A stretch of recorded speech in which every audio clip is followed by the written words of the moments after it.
This next team should be, they're not uninteresting, but they're very simple. Like their pick commitments, like there are a lot of splashy ones, but they are your team. So do you want to take us through them?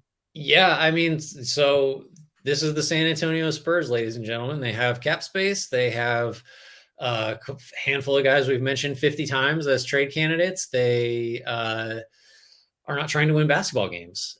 So to me, the question for them is just what can we get from the combination of Jakob Pertl, Josh Richardson, and Doug McDermott? And I think my goal out of all three of those guys, can I get back two firsts somehow? Like two good firsts between those three guys. And whatever the salaries coming back with it are, that'll change it because maybe you get more picks if you're taking on terrible money, which the Spurs can do.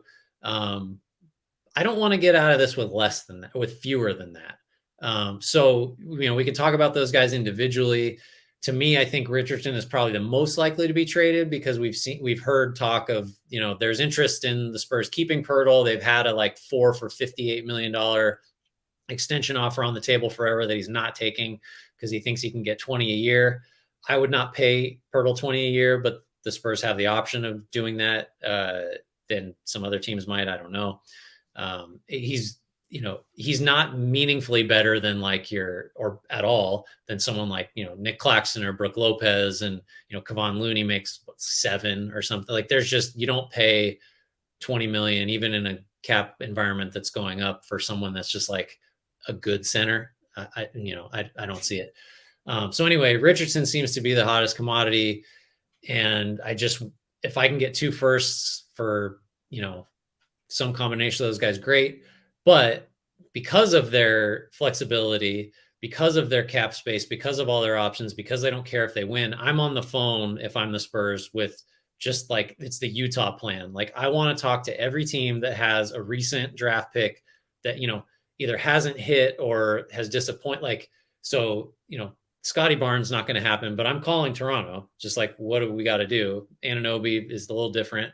Wiseman, Moody, Patrick Williams in Chicago, Obi Toppin for the Knicks, like Jalen Suggs. Ooh, Sure, Obi. we'll take a shot on Jalen Suggs. Let's have him. Like we'll give you Jordan whatever. Poole.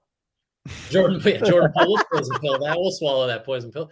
Zaire Williams, Jalen Johnson. Like there's just anybody that's Cam Reddish. Let's just give me all the guys that we can take a crack on with our player development system and see if we get out of them, what their teams hoped for but couldn't. So Richardson's my most likely guy to move.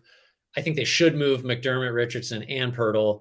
And I just, you give back whatever package of bad money picks and, second draft flyers I can get. That's what I'm after. I will say that's the only way I see them getting multiple firsts for Pirtle or a single first for McDermott and Richardson. Maybe if you stack them together, or if Yeah. Zach Collins is involved, is if they take back bad money.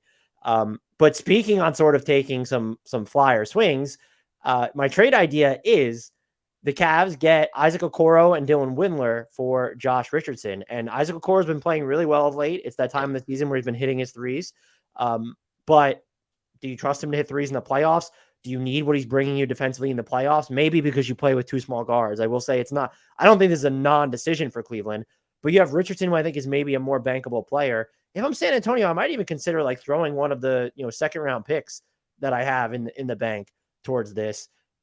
For me, not to speak on your behalf, but this was an easier decision for the Spurs than it was for the Cavs, which is the whole point of how these trades are proposed. But curious your thoughts. Yeah, no, I think ideally, if I'm Cleveland, I really want Isaac Okoro to solve my small forward problem because that's kind of what we drafted him to do. But if I'm the Spurs, I really want I want Okoro because he is trending up, because he is someone that like just might eventually be what the Cavs need him to be, just not quite yet. And what matters is now, because we have a contender now. So Richardson could plausibly be an upgrade. I love it for the Spurs, and from the Cavs perspective, I totally see the justification, just because I think Okoro's like 17 of his last 31. I was just from deep. I was just working on something involving him. I mean, if he's going to do that, then suddenly he's like one of But the if most valuable. we've seen it before is my thing. Yeah, we've seen flashes. Everything you hear from Cleveland is he works incredibly hard and everybody really likes him. That's like, a lot of people will say, who cares? What matters is a 3-point percentage. But So if I'm the Spurs, I want all the shares of Okoro that I can get, and guys like that are just, they haven't quite worked out, but it's not like the book's not shut yet. You know what I mean? And the alternative is kind of just like, and I'm not saying this wouldn't be possible, but you would have to do, unless they want Karras as the value, but you could do Jetty Osman and Dylan Windler and then seconds. Like you're getting multiple seconds for Josh Richardson. And maybe that's plausible. Maybe the Spurs are willing to do something like that. Yeah. But I'm trying to get Okoro if I'm them, to be Yep. clear.